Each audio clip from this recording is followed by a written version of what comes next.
Greetings, gals. How are you today? I hope that all is well with you, and I hope that all is well in your world. So, why don't you do something different today? Type in the comments what's going on with you, what's going on in your life, what's going on in your world. Because, it's one thing to talk to the camera, it's extra cool to hear from people, instead of just, people hearing from you, whatever. So, if you could do that, I would be most appreciative. So today we are going to read Deuteronomy 19 through 21. Deuteronomy 19 through 21. I can't believe it still fascinates me how we are sailing through these books. I feel like we just started reading Genesis, and here we are in Deuteronomy. It's been a fantastic ride. Obviously, for me, I wish I could have done the Bible studies corresponding the reading of the book, or like directly after, but I haven't had a chance to. However, I will be doing those soon, and they'll be behind the reading, but still, whoever comes along can go and find that Bible study as they read the corresponding chapters or whatever. Okay, so without further ado, if you're ready, let's read Deuteronomy 19. When the Lord thy God had cut off the nation whose land the Lord thy God giveth thee, and thou succeedest them, and dwellest in their cities and in their houses, thou shalt separate 3 cities for thee in the midst of thy land, which the Lord thy God giveth thee to possess it. Thou shalt prepare thee a way, and divide the coast of thy land, which the Lord thy God giveth thee to inherit, into 3 parts, that every slayer may flee thither. And this is the case of the slayer which shall flee thither, that he may live, whoso killeth his neighbor ignorantly, whom he hated not in time past. As when a man goeth into the wood with his neighbor to hew wood, and his hand fetcheth a stroke with the axe to cut down the tree, and the head slippeth from the helve, and lighted upon his neighbor that he died. He shall flee unto one of those cities and live. Lest the avenger of the blood pursue the slayer, while his heart is hot, and overtake him, because the way is long, and slay him, whereas he was not worthy of death, inasmuch as he hated him not in time past. Wherefore I command thee, saying, Thou shalt separate 3 cities for thee. And if the Lord thy God enlarge thy coast, as he had sworn unto thy fathers, and give thee all the land which he promised to give unto thy fathers, if thou shalt keep all these commandments to do them, which I command thee this day, to love the Lord thy God, and to walk ever in his ways, then shalt thou add 3 cities more for thee beside these 3. Isn't that generous? He didn't say put them in jail. He said put them on a city of their own. Okay, so that innocent blood be not shed in thy land, which the Lord thy God giveth thee for an inheritance, and so blood be upon thee. But if any man hate his neighbor, and lie in wait for him, and rise up against him, and smite him mortally, that he die, and flee into one of these cities, then the elders of his city shall send and fetch him thence, and deliver him into the hand of the avenger of blood, that he may die. Excuse me. Isn't the Lord justice great? No, where was I? I'm sorry about the coughing. And then the elders shall go into, that he may die. Thine eyes shall not pity him, but thou shalt put away the guilt of innocent blood from Israel, that it may go well with thee. Thou shalt not remove thy neighbor's landmark, which they of old time have set in thine inheritance, which thou shalt inherit in the land that the Lord thy God giveth thee to possess it. One witness shall not rise up against a man for any iniquity or for any sin in any sin that he sinneth. At the mouth of two witnesses or at the mouth of three witnesses shall the matter be established. If a false witness rise up against any man to testify against him that which is wrong, then both the men between whom the controversy is shall stand before the Lord, before the priests and the judges, which shall be in those days. And the judges shall make diligent inquisition, and behold, if the witness be a false witness, and had testified falsely against his neighbor, against his brother, then shall ye do unto him as he had thought to have done unto his brother. So shalt thou put the evil away from among you. And those which remain shall hear and fear, and shall henceforth commit no more any such evil among you. And thine eye shall not pity, but life shall go for life, eye for eye, tooth for tooth, hand for hand, foot for foot. 20. When thou goest out to battle against thine enemies, and seest horses and chariots, and a people more than thou,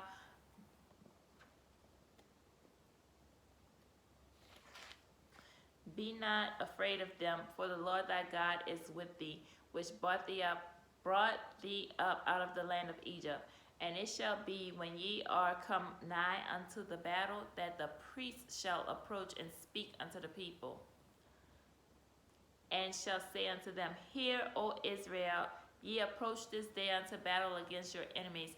Let not your hearts faint, fear not, and do not tremble, neither be ye terrified because of them. For the Lord your God is he that goeth with you to fight for you against your enemies, to save you. And the officers shall speak unto the people, saying, What man is there that had built a new house, and had not dedicated it? Let him go and return to his house, lest he die in the battle, and another man dedicate it. And what man is he that had planted a vineyard, and had not yet eaten of it? Let him also go and return unto his house, lest he die in the battle, and another man eat of it. And what man is there that had betrothed a wife, and had not taken her? Let him go and return unto his house, lest he die in battle, and another man take her. And the officers shall speak further unto the people, and they shall say, What man is there that is fearful and faint-hearted? Let him go and return unto his house, lest his brethren's heart faint as well as his heart. And it shall be, when the officers have made an end of speaking unto the people, that they shall make captains of the armies to lead the people. When thou comest nigh unto a city to fight against it, then proclaim peace unto it. And it shall be, if it make thee answer of peace, and open unto thee, then it shall be that all the people that is found therein shall be tributaries unto thee, and they shall serve thee. And if it will make no peace with thee, but will make war against thee, then thou shalt besiege it.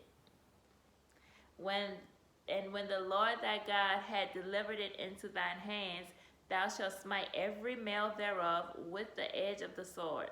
But the women and the little ones, and the cattle, and all that is in the city, even all the spoil thereof, shalt thou take unto thyself.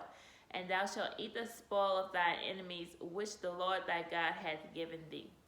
Thus shalt thou do unto all the cities which are very far off from thee, which are not of the cities of these nations, but of the cities of these people which the Lord thy God doth give thee for an inheritance. Thou shalt save alive nothing that breatheth, but thou shalt utterly destroy them, namely the Hittites, and the Amorites, the Canaanites, and the Perizzites, and the Hivites, and the Jebusites, as the Lord thy God hath commanded thee, that they teach you not to do after all their abominations which they have done unto their gods, so should ye sin against the Lord your God. When thou shalt besiege a city a long time, and making war against it to take it, thou shalt not destroy the trees thereof by forcing an axe against them, for thou mayest eat of them, and thou shalt not cut them down, for the tree of the field is man's life, to employ them in the siege. Only the trees which thou knowest that they be not trees for meat, thou shalt destroy and cut them down. And thou shalt build bulwarks against the city that marketh war with thee until it be subdued. 21.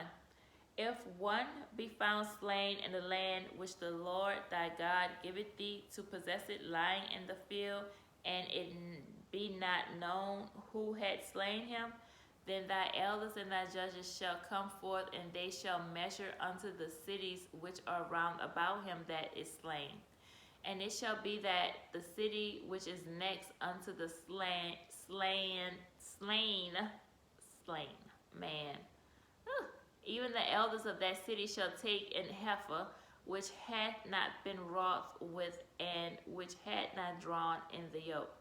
And the elders of that city shall bring down the heifer unto a rough valley, which is neither eared nor sown, and shall strike off the heifer's neck there in the valley. And the priests, the sons of Levi, shall come near, for them the Lord thy God had chosen to minister unto him, and to bless in the name of the Lord. And by their words shall every controversy and every stroke be tied. And all the elders of that city that are next unto the slain man shall wash their hands over the heifer that is beheaded in the valley. And they shall answer and say, Our hands have not shed this blood, neither have our eyes seen it. Be merciful, O Lord, unto thy people Israel, whom thou hast redeemed, and lay not innocent blood unto thy people of Israel's charge, and the blood shall be forgiven them. So shalt thou put away the guilt of innocent blood from among you, when thou shalt do that which is right in the sight of the Lord. When thou goest forth to war against thine enemies, and the Lord thy God hath delivered them into thine hands, and thou hast taken them captive, and seest among the captives a beautiful woman, and hast a desire unto her, that thou wouldest have her to thy wife, then thou shalt bring her home to thine house, and she shall shave her head and pare her nails, and she shall put the raiment of her captivity from off her, and shall remain in thine house, and bewail her father and her mother a full month. And after that thou shalt go in unto her, and be her husband, and she shall be thy wife.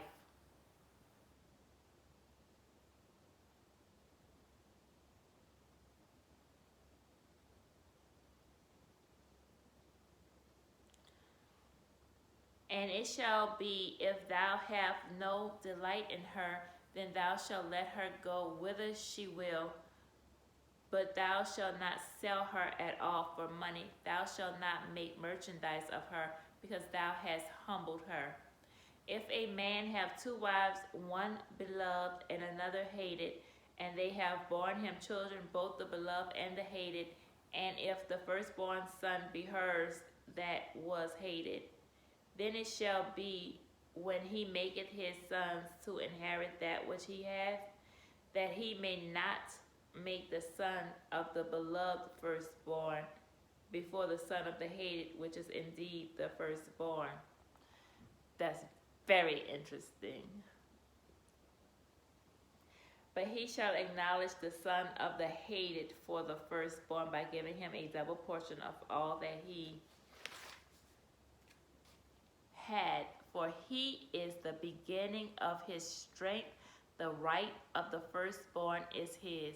If a man have a stubborn and rebellious son, which will not obey the voice of his father or the voice of his mother, and that when they have chastened him, will not hearken unto them, then shall his father and his mother lay hold on him, and bring him out unto the elders of his city, and unto the gate of his place. And they shall say unto the elders of his city, This our son is stubborn and rebellious. He will not obey our voice. He is a glutton and a drunkard.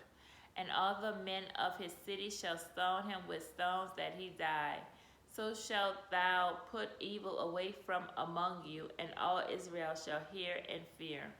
And if a man have committed a sin worthy of death, and he be put to death, and thou hang him on a tree, his body shall not remain all night upon the tree, but thou shalt in any wise bury him that day, for he that is hanged is accursed of God, that thy land be not defiled, which the Lord thy God giveth thee for an inheritance. Some interesting stuff. That's our reading session for now. But that was some pretty interesting stuff. We see the firstborn. I wondered if the firstborn was, you know how we have a lot of blended families here in the U.S. I wondered if the firstborn meant the mother's firstborn or the father's firstborn. I kind of assumed it was the father's firstborn, and there can only be one firstborn, right? So the Bible was saying it can't be the firstborn of the, where you could have a firstborn of the beloved and a firstborn of the hated wife, right? And to make it plain here, it's like, you know, when a man has a family and then he divorces and remarries. And a lot of times we see that when men remarry, he sometimes forget about the family he had, the first family, right? So that child that you had first with your first wife, the first child, that is your heir. That is your firstborn child. So even though you have a firstborn with your new family, your new wife, you have a firstborn there, but that is not your heir. Your heir is the very first seed to come from your loins. So have to emphasize with these folks, because people will try to rewrite the Bible, you know. And just like the people that are hanged, they were never supposed to hang people, first of all, but just because of the spirit that was done in which hanging was happening in the United States. But even still that they did sin and hang those people, they were never supposed to leave them hanging. You're defiling the land. You're not. That's something that was against God's law. And all those people who did hangings in the name of God,